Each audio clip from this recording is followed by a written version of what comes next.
And welcome back. My first guest is Mayor Karen Tarapata of the Village of Upper Nyack. Welcome, Mayor.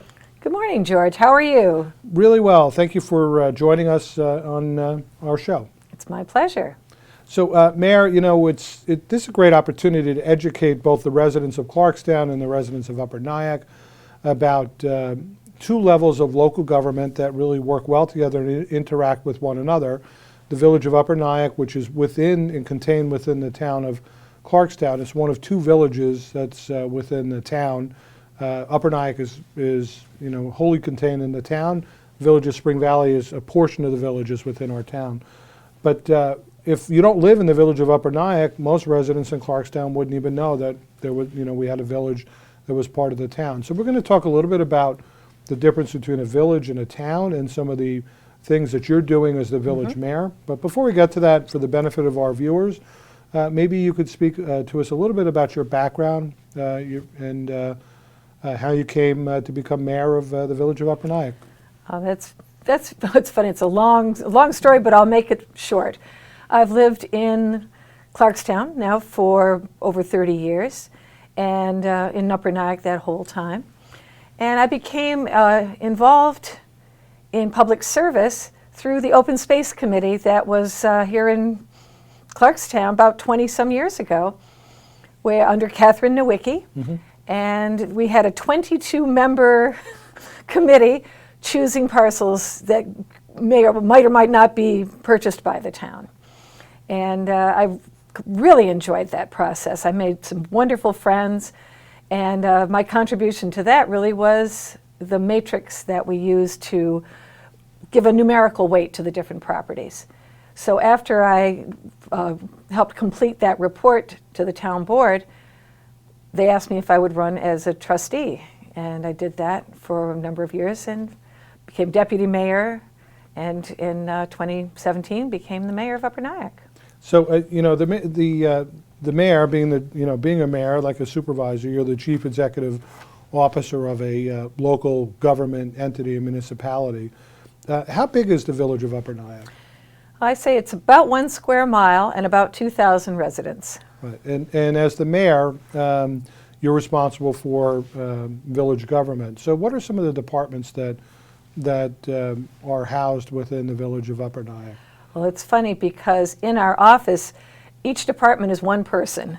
We have a village clerk, we have a clerk to the land use boards, and we have the building department clerk. And we have one building inspector and 3 guys in the DPW. So we have a very small staff. It has to work very well because there are so few people. So I end up being really the village administrator also. And I know you and I have worked very closely together on a number of issues, and it's been a delight. Certainly during some of the more aggressive weather events that we've had, where we've had down trees and power outages, and Upper Nyack has had several instances since I've been supervisor where there's been a lot of power, a lot of residents out of power, and you do have a very fine DPW department. Your staff work very hard, and it's certainly impressive. Going back to the open space initiative, because I really think that that's interesting. I know that that's something that the town board had kind of worked on years ago. It actually predated Supervisor Gromack. Actually goes back to Supervisor Holbrook, and there were a number of efforts that took place with several of the council folks. I think Lasker was involved with it as well. But really, talk a little bit about that matrix that you created, because I think it was kind of a foreshadowing, a fortuitous, if you will, your experience there, because obviously as mayor, you were responsible for really championing the purchase of a very important property that's been preserved now in Upper Nyack. But tell me a little bit about that open space committee and how that, and the matrix that you came up with. What was involved with that? Folks kind of forget about the open space and what the town did, but there was a bond on that, and there was a number of properties that have been purchased and protected by the town many years ago. Well, there were dozens of properties. I can't remember the exact number anymore, but there were so many properties of different sizes and different levels of importance. Everything from things that were really essential, some of the properties that say in West Nyack that were really important to purchase, And then there were others where you think maybe the landowner just thought it'd be a great way to sell it to somebody. Right. So they got it on the list. And it really was a matter of coming up with what are the most important characteristics. Is it something that has an incredible scenic quality? Is it a wetland that really needs to be preserved? So we came up as a committee with the things that we thought were important, and then we found ways to give a numerical weight for each of these properties. And it allowed us then to make a list of those that had the greatest bang for the buck. Right. And it was a pretty diverse committee. You had senior citizens, you had young people that were on it, you had people from the civic associations. That's right. You know, I know our county executive was actually a member of the committee, you know, along with you as well. So it was really kind of a cross-section of people from the town and different interests. People much from so. the business community. So certainly that a great was- process. That was very important to me too, that what we purchased was something that we could defend to the public, that these were purchases that made sense. Right. And if you think back at the time, I mean, within a few years of the open space committee's efforts, you had the county legislature under the former county executive, and they had really put together a very good planning document as a comprehensive plan from river to ridge, which ironically Yes. was never really formally adopted by the legislature for whatever reason. But river to ridge really identified areas that we'd want to protect, and I think the Open Space Committee also kind of was ahead of the curve with that, if you will, because they identified key properties that had some environmental importance, things that would be able to be acquired that could either potentially help extend the long path, which you know, Correct. people don't realize we have the long path going through Rockland, going through Clarkstown, Upper Nyack, as well as in more environmentally sensitive areas with aquifers and wetlands as well. So really became a balancing act, and we didn't have an unlimited budget to be able to buy all these properties. No, that was a big issue. And people were always thinking that we were going to spend every dime that could possibly be bonded, and that would have been a terrible mistake. Right. You know, one of the things I can tell you as supervisor, and I'm sure you know as mayor, frequently things will come to pass where somebody will contact the town. I'm sure it's happened with you with the village, where they'll talk about, oh, you know, we should protect this property, the town should buy it, you know, because of fear of what it might become, or to prevent it from being developed. And really, that's not the goal of government. But I do think the goal is to make sure that there are areas that need to be protected and preserved, or there are areas that it would really be a shame that they end up being further developed. But there's a lot of different ways in which we can go around making sure that those things, if they are developed appropriately. And there's ways in which we can kind of go around, you know, go about doing things where we can protect properties, where you don't Yes. actually have to buy them as well. Right, or appropriate development where part of the property is left undeveloped and the parts that are, let's say, proper commercial or residential use are used that way. Right. No, absolutely. So things like conservation easements, and I know that when I was on the planning board, that was certainly something that we did a fair amount of. And then, you know, years later, you know, when folks go to look to potentially sell a property, you know, people that are acquiring are like, why can't I use this portion of my property? But the whole notion was, when it was eventually developed, you know, previously, many years before, there was a determination made to protect or put a restriction on a portion of the property. And those easements become things that can really be a tool in the arsenal for proper development.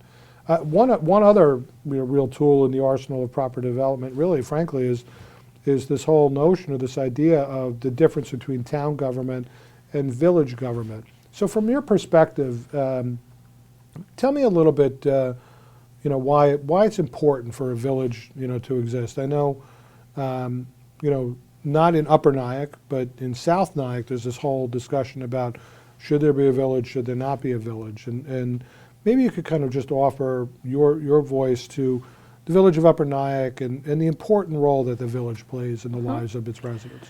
Well, probably land use is the main reason to be a village, to direct the development that's appropriate for this small area It's a real, Upper Nyack is a little cul-de-sac. We have the ridge on one, we have Hook Mountain on this side, we have the river on this side. So what happens there, everything affects everything else. We have a very small commercial district. We're almost entirely residential.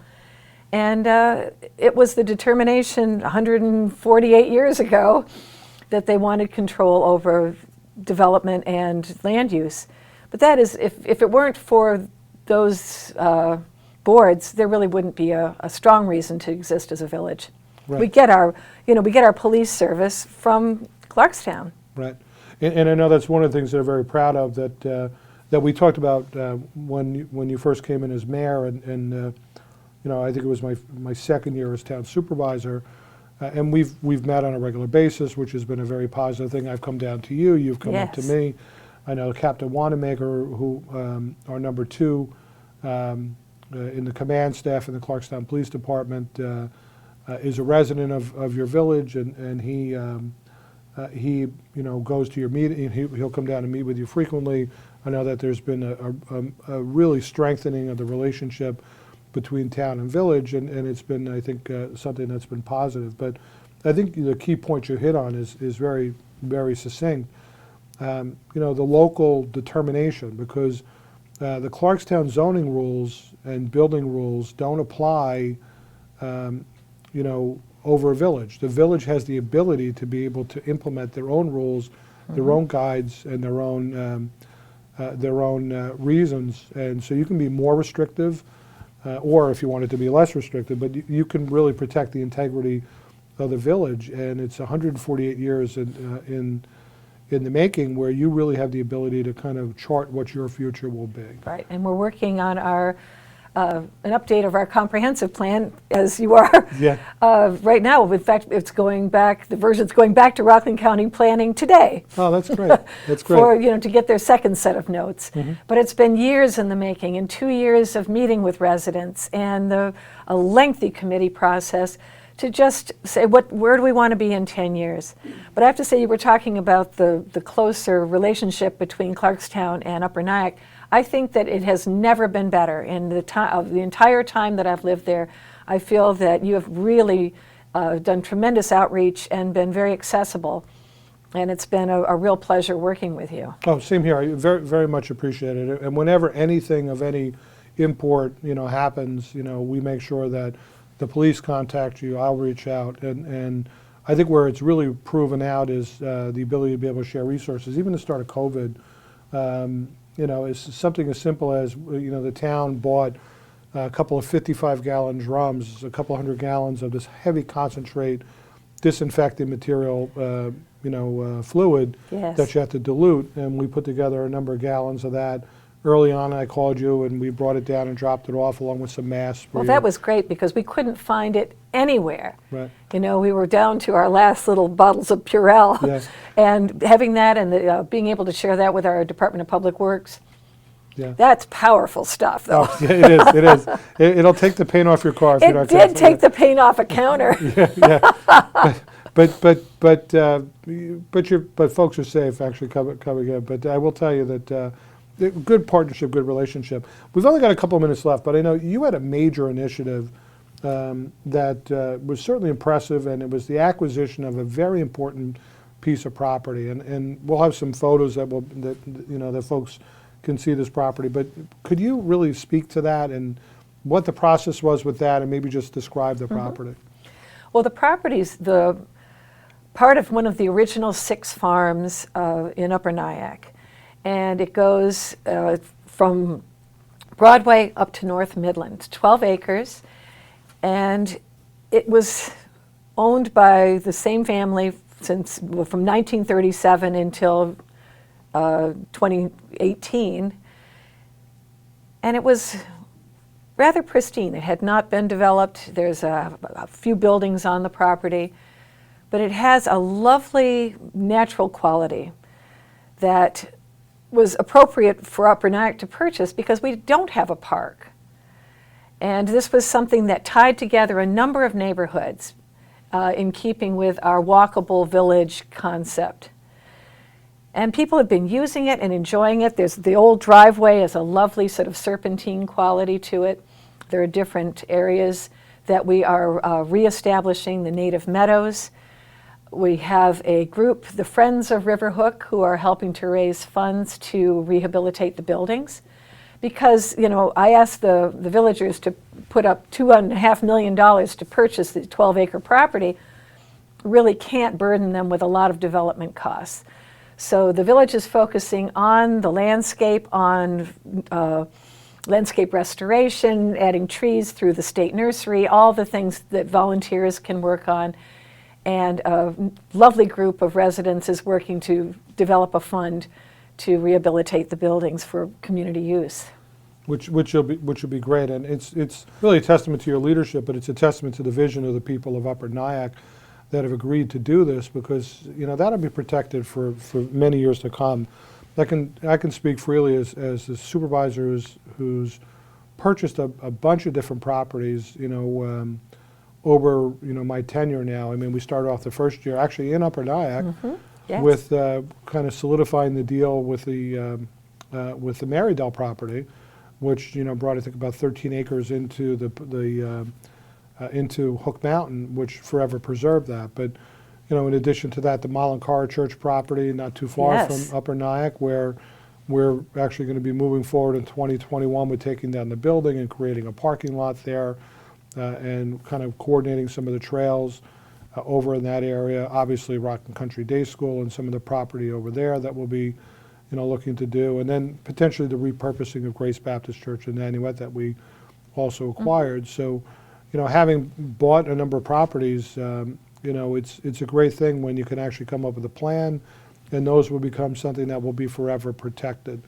It's got to probably give you great pride, and your residents great pride, that this is something long after you're out of office that will be there as a resource for the next 150 years. Exactly. That's and the real issue is getting control of the property, and then being patient to determine what is the best use for that. Because like some of the buildings, we're not entirely certain what the best use will be. But now that we own the property and people can enjoy it, we have all the time that we need. Right. So Mayor, we're just about out of time, but I do want to thank you for all of your efforts and for your leadership. So are there any other issues that you wanted to touch on just about the village, to kind of help people understand the role of the mayor and the role of the village? No, I think people have a pretty good idea of what we do in the village. I would say the biggest issues I have is people understanding the difference between legislation and administration. Right. We're legislators. We work and we listen to people and we come up with the best ordinances that we think we can craft. And then our other boards are the ones that administer what we do. And they're separate. We can't get too involved in their business, and they can't legislate. Right. If we need to go back and look at a particular law or a particular regulation, then it comes back to us and we revisit things. Mm-hmm. But I think sometimes people expect one board to get in in the business of the other board. That would be the only thing I would really want residents of the whole area to understand, is that we have different roles and they're complementary, and that every law regulation has unintended consequences that we have to revisit and fine-tune, and that's really the way that government's supposed to work. No, absolutely, and that's a great way to kind of summarize it or conclude it, Mayor, because a planning board, a zoning board, those are boards that are supposed to be independent. So the legislative body typically appoints people to those boards, and then it's kind of like that watchmaker approach. You're supposed to kind of wind it up and let it go, and step back from it, because it's not your, otherwise, it can become development, and the land use process can become more subject to like political whims, and that would be devastating consequences and potentially injure people's property rights. So ultimately, it's a planning board, a zoning board. Zoning board in particular is a quasi-judicial board. Yes. And so they're independent. So you appoint folks to those boards, and they're typically appointed for 5 or 7 year terms, depending on the size of the board. For a 7-year board, it's typically a 7-year term. For a 5-year board, it's typically a 5-year term under state law. And those people are independent. And a lot of folks don't understand that. So when you get a controversial project that comes in, a subdivision or a controversial development, people will call the town and they'll be like, well, supervisor, what are you doing? I'm sure they call the mayor's office or they see you out in the store. What are you doing, mayor, to stop this from happening? And it's not your role, it's not your job. It's the role of an independent body, a planning board or a zoning board, to weigh all the factors, do all the evaluation, and eventually make a determination, yes or no, should that proceed. And to the extent that you're involved as either supervisor or as mayor, it's appointing the people to those boards. It's really not you substituting your judgment for theirs. Correct. Or making sure that the boards have the tools that they need in the terms of really good laws. Right, absolutely. So, Mayor, I know we're out of time, but I do want to thank you for your leadership, and I even dare say friendship. I know we've talked quite a bit, and you've been. It's really been a joy working with you as in your role as the mayor, and a really great partnership. And I would echo what you said. I think it's really been great sharing and an opportunity, even through COVID. You know, we've kept in touch, and you always know that the town of Clarkstown. And I, as supervisor, will continue to work very closely with you, to serve your residents and our residents jointly. Well, thank you, George, and thank you for your leadership. Really, it's made a big difference. Thank you so much. So stay tuned. We'll be right back.